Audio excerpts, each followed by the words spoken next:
Next, IFC gives a sneak peek at what IFC films are coming soon to a theater near you. It's IFC in theaters.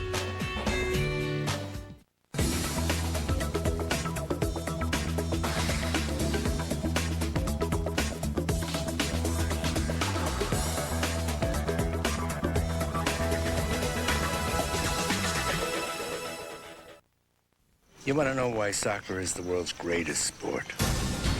Because all you need is a ball and an open space. You don't have to be big or strong. It's the most democratic of all sports. This month, IFC in Theaters presents the IFC film, The Game of Their Lives. Tryouts for the United States World Cup soccer team being held here next Friday. After the final team is picked, we travel down to Brazil. The Game of Their Lives recreates the most unlikely upset in World Cup history, the 1-0 United States defeat of England in 1950. The film stars Gerard Butler, Patrick Stewart, Wes Bentley, Gavin Rossdale, Zachary Bryan, and Costas and Louis Mandylor. If we were to create something like this in Hollywood, so to speak, people would say, oh, get out of here, that'll never happen in a million years. As a single match, this was probably the biggest turnover in the history of soccer. So it makes it a story so worth telling. They were a bunch of characters.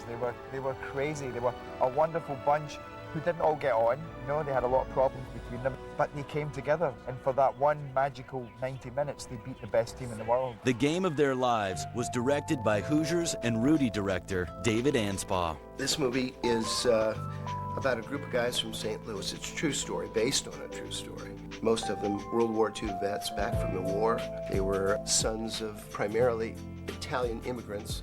These guys played soccer on their weekends. And this story is about how they brought the tryouts for the 1950 U.S. World Cup team to their neighborhood in St. Louis. And in fact, they go upset England 1-0 in their first round, which today is considered one of the greatest upsets, not only in World Cup history, but in sports history. And it's a story that most Americans are not aware of. I was just thinking. You know, there's not a single person out there in those stands who knows who we are. And most people don't even think we belong here. But we are here.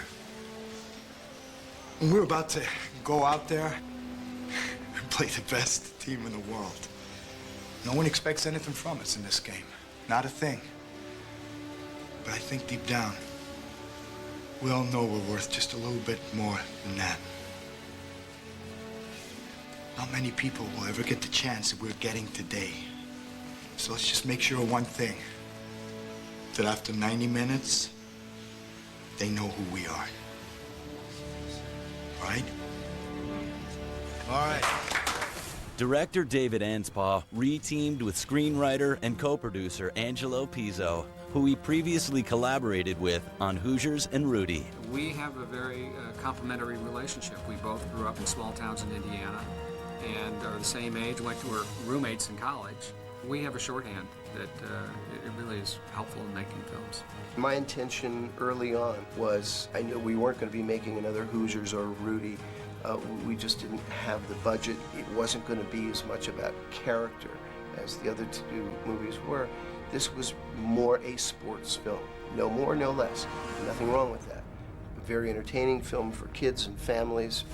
IFC in Theaters sat down with one of the real soccer players from the 1950 U.S. World Cup team, Walter Barr. We had soccer for a lot of years in the States, and we had leagues on the East Coast and so forth.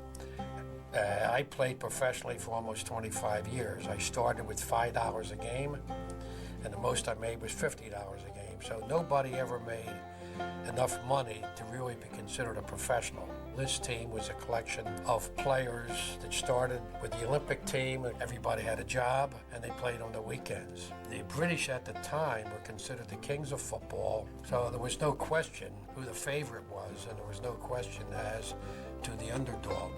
We got the booking odds. England, favorites, 3-1. Brazil, 4-1.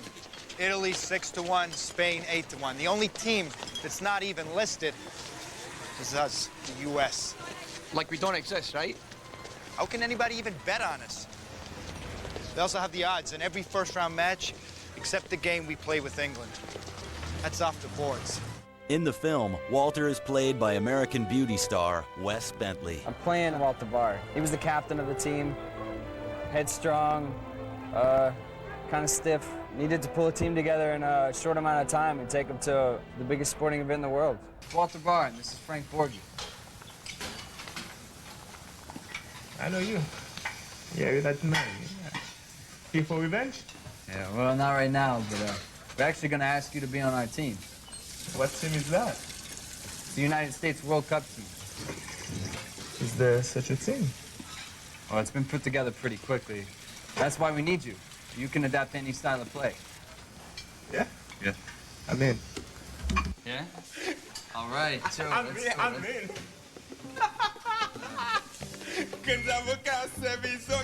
The cast found it challenging to perform as both actors and soccer players. Between the acting and the soccer and sports generally, we're all tired, and now we're playing in a park which is twice the size in front of the hardest audience of Brazilians. I mean, they eat, sleep, they live soccer.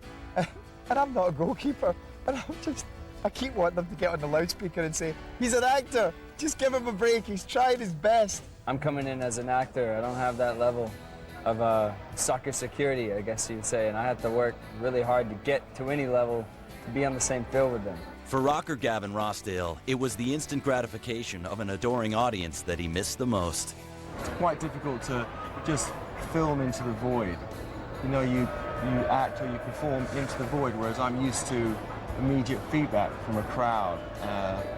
So that's almost the hardest thing for me, and a lot of actors I've spoken to say that you're on a movie, you do your scenes, you leave, and you never really quite know if you pulled it off. Soccer, as you call it, is in its infancy here in America. And it will take you years to reach the level of other countries where football is a matter of life and death to them. But I say to the American team, the best of luck. And after England takes you all to soccer school, have a good holiday, or, as you say here, vacation in Brazil. Cheers. The message of the film quite clearly is that against all odds, you can succeed at anything if your heart and your body is in it.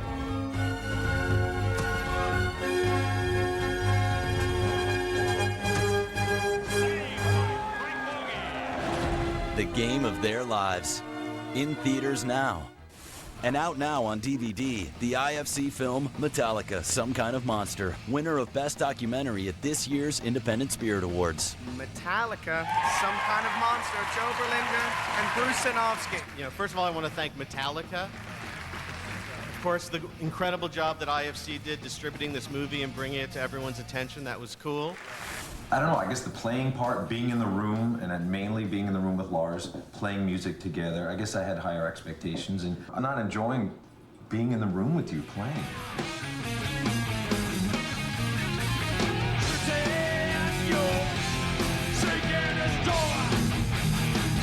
This has been IFC in theaters, and be sure to check out The Game of Their Lives, in theaters now. For more information, visit ifcfilms.com.